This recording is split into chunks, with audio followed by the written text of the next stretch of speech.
क्षेत्र के किसान ओलावृष्टि और अतिवृष्टि की पीड़ा झेल रहे हैं, लेकिन सरकार किसानों को लेकर उदासीन है। जिले को गीला अकालग्रस्त घोषित किया जाए, प्रति हेक्टर 50,000 रुपए की मदद दी जाए, किसानों को कर्ज माफी दो जैसी मांगों को लेकर आज तिवसा में पूर्व मंत्री एडवोकेट यशोमती ठाकुर व सांसद बलवंत वानखेड़े के नेतृत्व में ट्रैक्टर मोर्चा निकाला गया। इस मोर्चे में हजारों की संख्या में किसान, आम नागरिक व कांग्रेसी पदाधिकारी व कार्यकर्ता शामिल हुए। आंदोलनकारियों ने सरकार के खिलाफ जमकर नारेबाजी की। इतना ही नहीं तो यदि मांगे पूरी नहीं हुई तो आने वाले समय में और तगड़ा आंदोलन करने की चेतावनी दी गई।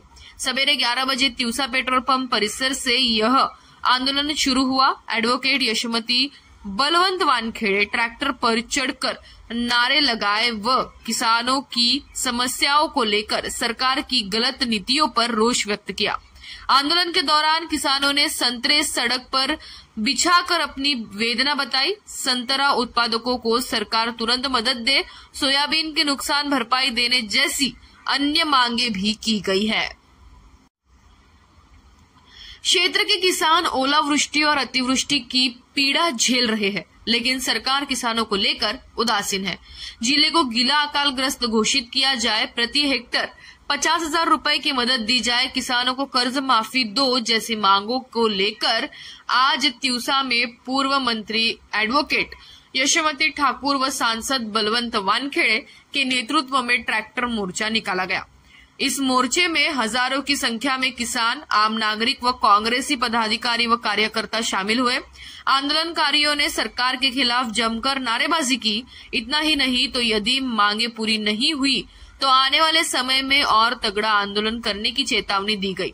सवेरे 11 बजे तिवसा पेट्रोल पंप परिसर से यह आंदोलन शुरू हुआ। एडवोकेट यशोमती बलवंत वानखेड़े ट्रैक्टर पर चढ़कर नारे लगाए व किसानों की समस्याओं को लेकर सरकार की गलत नीतियों पर रोष व्यक्त किया।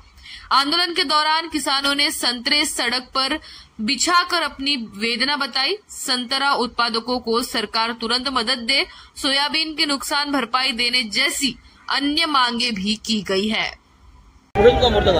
आता तुम्हाला सांगते, हे आयोजन मी नाही केलं, हे शेतकऱ्यांनी केलं आणि मला इथं त्यांनी बोलवलं। परिस्थिती अतिशय बिकट झालेली आहे। तुम्ही बघा, माझ्या हातामध्ये सोयाबीन आहे, हे बघा, या सोयाबीनला काही अर्थ राहिलेला नाही। या सगळ्या शेंगा पूर्ण मुजल्या आणि सरकारने जी मदत जाहीर केली ती अतिशय तुटपुंजी आहे। म्हणजे न दिल्यासारखी मदत या लोकांनी इथं दिलेली आहे। तुमच्यापाशी 2 हेक्टर असेल तर 1 हेक्टरचे पैसे भेटते, 5 हेक्टर असेल तर 2 हेक्टरचे भेटते। मग चाललं काय आहे सरकारचं? एवढा गळा फाडून आदरणीय देवेंद्र फडणवीस साहेब इतका आरडाओरडा करत बोलत होते, 7/12 कोरा कोरा कोरा।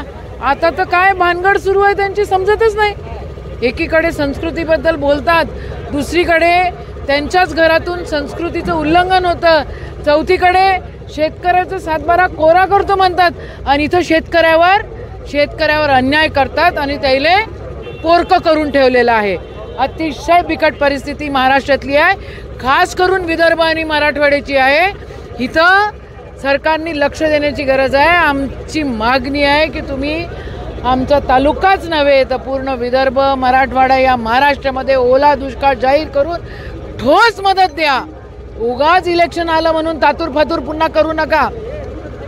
1 रुपयाचा पीक विमा होता, इलेक्शनच्या तोंडावर त्यानं डिक्लेअर केला, तो आता त्यानं रद्द करून टाकला। त्यावेळेला निकष वेगळे होते, आता निकष वेगळे लावले। आम्हाला काय येडगिड समजता की काय समजता? शेतकरी येडा नाही आहे। देवेंद्र फडणवीस, चोरी करून तुम्ही सत्तेत बसलेले आहात आणि आता शेतकऱ्याला लाथा मारतायत। तुम्ही बघा, आता जर शेतकऱ्यांना यायले मतं मारली तर मरणाचीच गोष्ट आहे। सर्वात जास्त आत्महत्या विदर्भात मराठवाड्यात झालेल्या आहे। झोपलाय का बे? जागा होय ना जरा साक, पाय ना काय सुरू आहे शेतामध्ये, बघा लागन ना। नीरा फडणवीस, नीरा मुख्यमंत्री, मी याले तोड त्याले फोड मुख्यमंत्री बनलाय आणि त्याच्या पलीकडे काही नाही काय?